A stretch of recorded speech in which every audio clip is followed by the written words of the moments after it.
100కి 30% మంది మీద ఈ ప్రభావం ఉంటుంది. 70% మంది మీద ఇది ఉండదు. 70% మంది పాజిటివ్గానే రెస్పాండ్ అయ్యే అవకాశం ఉంటుంది. ఎందుకు అంటే వీళ్ళు దీంట్లో వసూలు చేసే దాన్ని బట్టి ఉంటుంది. నిన్న ఆయన చెప్తున్నటువంటి దాని ప్రకారం చూస్తే కార్లు, ఆ పైన ఉన్నటువంటి వెహికల్స్ అంటే లారీలు అట్లాంటి వాటికి, 2 వీలర్లకి, ట్రాక్టర్లకి, ఆటోలకి ఇట్లాంటి వాటికి ఉండదని చెప్తున్నారు. సాధారణంగా పల్లె ప్రాంతాల్లో అయ్యే ఎక్కువ ఉంటాయి కదా. కార్లు తోలేటటువంటి వాడికి టోల్ గేట్కి రూపాయిని గురించి పెద్దగా పట్టించుకోడు. అతను ఆల్రెడీ మధ్యతరగతి కూడా ఇప్పుడు కార్లు వాడుతున్నారు నిజం, కానీ చాలా తెలివిగా ఇంతకుముందే నేషనల్ హైవేస్ మీద ఎట్లయితే ఇప్పుడు ఎంత కట్ అవుతుందో కూడా మనకు తెలియదు, పట్టించుకోం.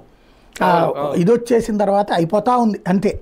కాబట్టి ఇప్పుడు కార్లోళ్ళు, లారీలోళ్ళు వాళ్ళు పట్టించుకోరు. ఇంకొకటి ఏంటంటే గుంతల వలన పాడయ్యేది. ఒకప్పుడు హైవేస్ అప్పుడు కూడా ఇట్లాగే వేశారు. హైవేస్ వేసినప్పుడు మొదట్లో కొంత వ్యతిరేకత వస్తే అప్పుడు వాజ్పేయి ప్రభుత్వం అందరినీ కన్విన్స్ చేసింది ఏంటంటే వివరాలు ఎక్స్ప్లెయిన్ చేసింది. ఇదిగో మీరు రోడ్డు మీద ప్రయాణించేటప్పుడు మీకు ఏడాదికి ఎంత రిపేర్లు వస్తున్నాయో చూసుకోండి, తర్వాత హెల్త్ ప్రాబ్లమ్స్ ఎంత వస్తున్నాయో చూసుకోండి, దానివల్ల అవుతున్న మందుల ఖర్చులు ఎంతో చూసుకోండి. ఈ రెండింటితో చూసుకుంటే సగటున మేము వేసిన అంచనా ప్రకారం ఏడాదికి ఇంత ఖర్చు అవుతుంది ఒక్కొక్కటి సగటున, అంటే ఒక్కొక్క మనిషికి, ఒక్కొక్క లారీకి